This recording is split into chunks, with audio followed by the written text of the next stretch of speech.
नमस्कार दोस्तों, क्या आप अपने लिए घर देख रहे हैं? क्या आप होम लोन पे घर लेना चाहते हैं? क्या आप ये जानना चाहते हैं कि अगर मैं होम लोन लूँ तो मेरी एलिजिबिलिटी क्राइटेरिया क्या है और कितने का लोन मैं ले सकता हूँ? तो आप राइट जगह पे हो।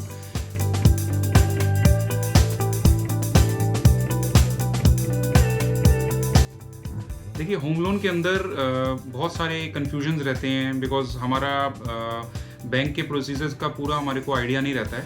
तो आज के टाइम पे 3 चीज़ें हैं ऐसी जिसको अगर हम लोग ध्यान दें तो होम लोन का प्रोसेस हमारे लिए ईज़ी हो जाएगा।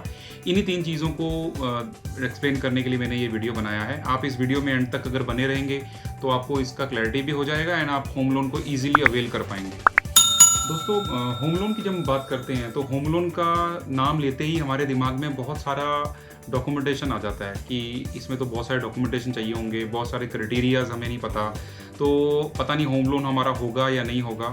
तो ये बहुत सारी कन्फ्यूजन्स हैं, इन्हीं को हम लोग दूर करने के लिए आज ये वीडियो लेके आए हैं। पहला चीज़ जो आपको पता होना चाहिए कि होम लोन लेने के लिए कुछ एलिजिबिलिटी क्राइटेरियाज रहते हैं, कुछ डॉक्यूमेंट सेट्स हैं जो आपको पता होने चाहिए और कुछ प्री रिक्विजिट्स हैं जो आप होम लोन के लिए जा रहे हो तो आपको पहले से अगर पता होंगे तो आप थोड़े से रिलैक्स फील करेंगे अपने आप के लिए। पहला है, सबसे पहला कि आपके पास एक अर्नेस्ट मनी रेडी होना चाहिए। बहुत सारे बायर्स हमें मिलते हैं मार्केट के अंदर, वो सर्च कर रहे होते हैं घर, लेकिन जब होम लोन लेने के लिए जाते हैं तो वो इस बात से हैरान हो जाते हैं कि बैंक उनको 80% ही लोन देगा। तो फ्रेंड्स, मैं आपको बताना चाहता हूँ कि कोई भी आप अपार्टमेंट या अपने लिए आप फ्लैट खरीद रहे हैं तो उसमें आपको बैंक 100% लोन कभी भी नहीं करता है। आपको कुछ पार्ट पहले खुद देना होता है and rest of the part आपको बैंक लोन करता है। अब जो कुछ पार्ट जो आप दे रहे हैं उसको अर्नेस्ट मनी कहते हैं या कह सकते हैं। जनरली ये 20% रहता है, यानी 80% of the property value he bank आपको लोन करता है। इसका उदाहरण के तौर पे अगर एग्जांपल लें तो अगर एक प्रॉपर्टी जो है वो 50 लाख की प्रॉपर्टी है तो उसमें जो बैंक हमें लोन देगा वो 40 लाख का ही दे पाएगा, 40 लाख का ही लोन देगा। तो विच मीन्स 10 लाख का जो वैल्यू है, जो अर्नेस्ट मनी है, वो हमारे पास अगर है तो ही हम होम लोन के लिए प्रोसेस करने के लिए निकलें। अगर हमारे पास 10 लाख रुपया भी नहीं है और हम लोग 50 लाख की प्रॉपर्टी देख रहे हैं तो मुझे ऐसा लगता है कि हमें थोड़ा सा और वेट करना चाहिए, थोड़ा सेविंग और करके हमें अर्नेस्ट मनी पहले क्रिएट करना चाहिए, या हमें वो अर्नेस्ट मनी अपनी फैमिली में, रिलेटिव से या घर वालों की हेल्प से वो इकट्ठा करना चाहिए। उसके बाद ही हमें अगले स्टेप की तरफ चलना चाहिए। सो फ्रेंड्स, ये तो हो गई अर्नेस्ट मनी की बात। सेकंड चीज़ जो कुछ डॉक्यूमेंट्स हैं जो कि बैंक आपसे मांगेगा एलिजिबिलिटी के तौर पे, और वो है आईटी रिटर्न्स।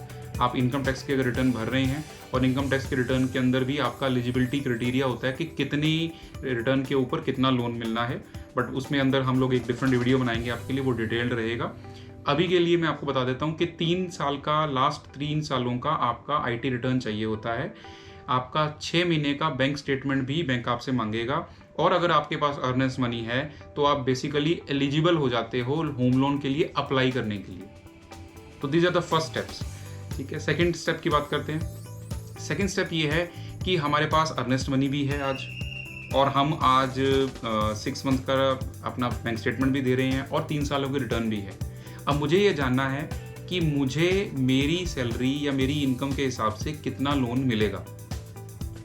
तो मैं आपको बताना चाहता हूँ कि जो भी आपकी इनकम है, जो भी आपकी एक्चुअल में फैमिली इनकम है, अगर आप और आपकी वाइफ दोनों कमाते हैं, आपकी इनकम अगर 30,000 है और आपकी वाइफ की इनकम अगर 30,000 है तो आपकी फैमिली इनकम 60,000 है। तो अगर आपकी इनकम 60,000 है फैमिली का, उसमें से कुछ पैसा आप डेफिनेटली अपने खर्चों में निकालोगे।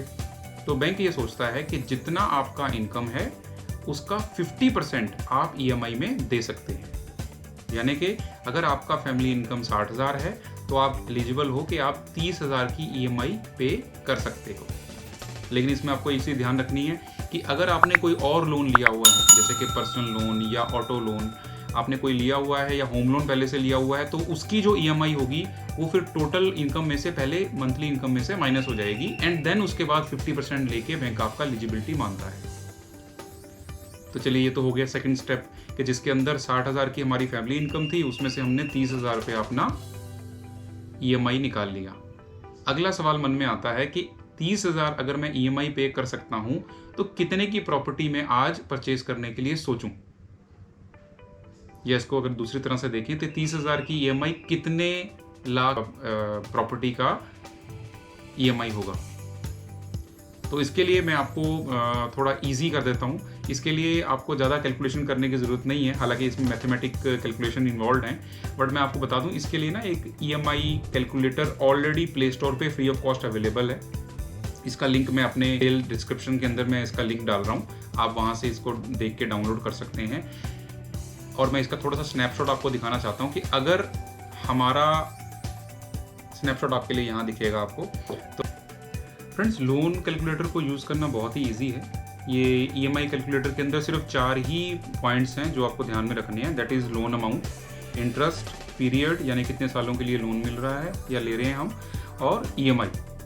अब इसमें क्योंकि हमारे पास EMI है कि हम 30,000 का EMI भर सकते हैं एज अ फैमिली, तो हमें लोन कितना लेना है वी नीड टू कैलकुलेट। तो हमें लोन अमाउंट पे क्लिक करना है और बाकी के 3 कॉलम्स जो हैं इंटरेस्ट, पीरियड और EMI अगर हम फिल करते हैं तो लोन अमाउंट हमारा कैलकुलेट दबाने से आ जाएगा। तो हम लोन अमाउंट को खाली छोड़ते हैं। इंटरेस्ट में हम लोग डाल देते हैं जो इस टाइम पे बैंक रेट अवेलेबल है। SBI का बैंक रेट इस टाइम 6.75 है, अगर ज़्यादा होगा तो आपको ज़्यादा डालना है, मैं 6.75 डाल रहा हूँ। पीरियड में हम लोग 20 ईयर्स और 30 ईयर्स ले सकते हैं, बट मैं इसमें 20 ईयर्स ही डाल रहा हूँ अभी फ़िलहाल के लिए। और EMI में मैं 30,000 डाल रहा हूँ।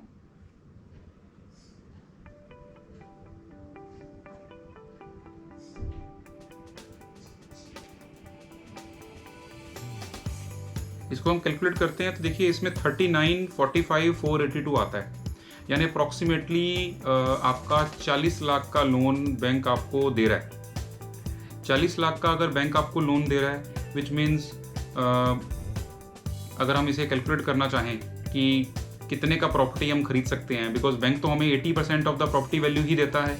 तो अगर आपको कैलकुलेट करना है तो भी लोन अमाउंट आपकी एलिजिबिलिटी आ रही है उसको 1.25 से अगर आप मल्टीप्लाई करते हो तो you will get the property value जो कोई आप जाके 30,000 की EMI पे खरीद सकते हैं। तो दोस्तों 30,000 की EMI पे जैसे कि हमने देखा 6.75 अगर हमारा इंटरेस्ट रेट है और 20 सालों के लिए अगर हम लोन लेते हैं तो हम 50 लाख की प्रॉपर्टी परचेज कर सकते हैं।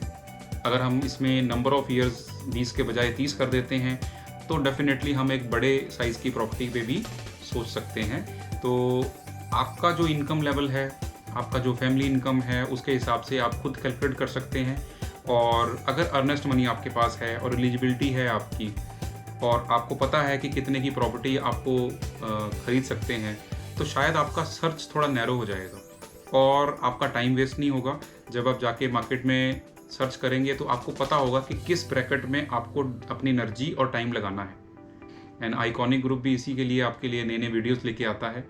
आई होप आपको वीडियो पसंद आया होगा। अगर आपको ये वीडियो अच्छा लगा है और आपको लगता है कि इस तरह के कंटेंट में वैल्यू है तो आप मेरा वीडियो लाइक ज़रूर कीजिए और इसको सब्सक्राइब करके शेयर ज़रूर कीजिए उन लोगों के साथ जो अपने लिए घर देख रहे हैं लेकिन होम लोन को लेके कन्फ्यूज़ हैं। तो वापस हम लोग मिलेंगे एक नए वीडियो के साथ। मैं रिक्वेस्ट करूंगा आप लोगों से भी कि अगर आपको होम बाइंग के रिलेटेड कोई भी टॉपिक के ऊपर वीडियो बनवाना है जो आपको लगता है कि इम्पॉर्टेंट है एज अ बायर आपके लिए, तो आप कमेंट में हमें लिख के बता सकते हैं। हम ट्राई करेंगे कि आपके लिए उसके ऊपर वीडियो लेके आएँ। Let us meet again. Until then, thank you so much. नमस्कार।